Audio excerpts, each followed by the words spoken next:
आप सब विद्यार्थी हो या बने हो? आप बने हो?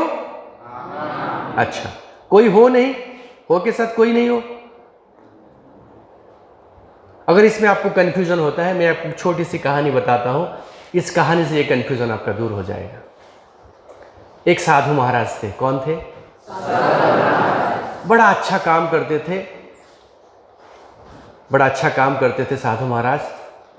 सभी लोगों ने उनकी बड़ा चर्चा कर रहे थे, इतने अच्छे थे कि जनमानस में उनका बहुत बड़ा योगदान रहता था। और ये जो अच्छा काम राजा के, उस देश के जो राजा थे, उनके कान में गया और राजा बोले, इतना अच्छा काम करता है साधु, सब उससे खुश है, बुलाओ उन्हें दरबार, हम उनको धनराशियां देंगे, हम उन्हें पुरस्कार देंगे। तो साधु के कान में भी ये बात आया कि राजा उन्हें दरबार बुलाए हैं, उनको धनराशियां देने, पुरस्कार देने। तो साधु के मन में एक सवाल आया, मैं तो साधु हूं, धन का क्या करूंगा मैं? ना मेरा घर है, मैं तो कुटिया में रहता हूं, धन लेकर मैं क्या करूंगा? ये ख्याल उनके मन में आया। फिर एक दूसरा ख्याल भी आया, साधु का जीवन तो जनमानस के लिए है, समाज के लिए है, मेरा तो काम सारा समाज के लिए मैं करता हूं। तो अगर राजा धन दे रहे हैं तो इस धन को लाऊंगा और सामाजिक जीवन में जो व्यक्ति है मैं उसी को दे दूंगा। ये सोचकर वो राज दरबार की तरफ चले। जाते जाते रास्ते में एक खेत में एक किसान काम कर रहा था, उसको बुलाया, बेटा इधर आओ। महाराज बुलाए तो दौड़ कर आया और महाराज को देखते ही उसने प्रणाम किया, प्रणाम महाराज। साधु बोले, बेटा मैं आपको कुछ धनराशियाँ देना चाहता हूँ। क्या देना चाहता हूँ? कुछ धनराशियाँ आपको देना चाहता हूँ। जब हमको धन मिलने का बात होता है तो हमारा चेहरा खुशी हो जाता है ना। तो वो किसान था ना, वो खुश हो गया, बोला महाराज दीजिए ना, मुझे बड़ा ज़रूरत है।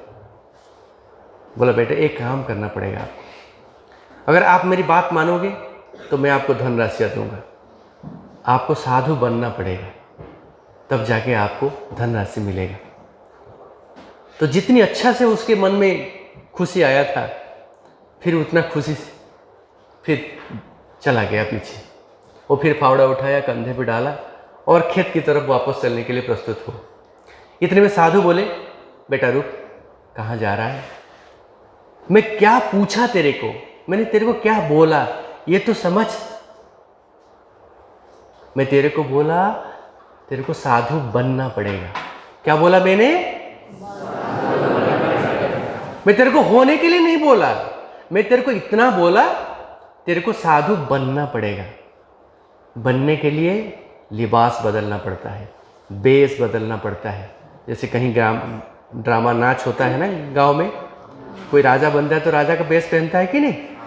ऐसे बनने के लिए पोशाक बदलना पड़ता है, पोशाक धारण करना पड़ता है, पहनना पड़ता है। लेकिन होने के लिए तप करना पड़ता है। क्या करना पड़ता है? एक साधु होने के लिए 20 साल, 25 साल, 50 साल तक उसे तप करना पड़ता है। और हम साधु के आगे क्यों झुकते हैं पता है? देखते ही नमन करते हैं। इसीलिए करते हैं कि साधु एक वो व्यक्ति है जिसका कोई अपना नहीं है, उसका सब अपना है। इसका अर्थ वो परिवार, एक परिवार के लिए केंद्रित नहीं है, वो अपना परिवार छोड़ दिया है। सारा जितना भी जनमानस है, जो भी समाज में है, जो भी धरती के ऊपर है, वो अपना परिवार है। और अक्सर देखा होगा आपने, साधु मांग के खाता है कि नहीं? इसीलिए वो मांग के खाता है। आप अपने मम्मी से खाना मांगते हो कि नहीं? इसीलिए मांगते हो कि आप अपने मम्मी को अपना मानते हो। इसीलिए साधु लज्जा नहीं करता है मांगने में, क्योंकि सारा विश्व को, सारा समाज को अपना परिवार मानता है। तो साधु होने के लिए परिवार का त्याग करना पड़ता है, मांग कर खाना पड़ता है। और कर्म,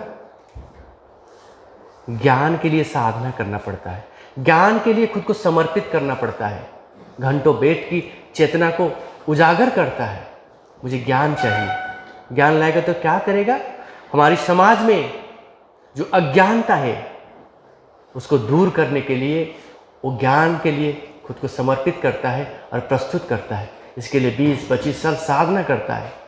20-25 साल साधना के बाद उसे हम साधु कहते हैं, या साधु के स्वरूप में हम उसके आगे झुकते हैं। तो साधु होने के लिए तप करना पड़ता है, लिबास बदलना नहीं पड़ता है। अगर धन पाना है तो आपको लिबास बदल कर आप धन मिल जाएगा, लेकिन साधु होने के लिए तप करना पड़ता है। आपका कन्फ्यूजन शायद दूर हो गया होगा। अब आप बोलोगे, आप विद्यार्थी हो या विद्यार्थी बने हो? आप सब विद्यार्थी हो? तो मुझे इतना बता दो, विद्यार्थी का अर्थ क्या है? गुण, चरित्र, कर्तव्य मैं आपसे नहीं पूछूंगा, मैं बताऊंगा खुद। 11 साल की मेरी साधना है, इसी पर मैं ही काम कर रहा हूँ। गुण, चरित्र, कर्तव्य, लक्ष्य मैं बताऊंगा। आप मुझे एक शब्द बता दो, एक अर्थ बता दो, विद्यार्थी का अर्थ क्या है?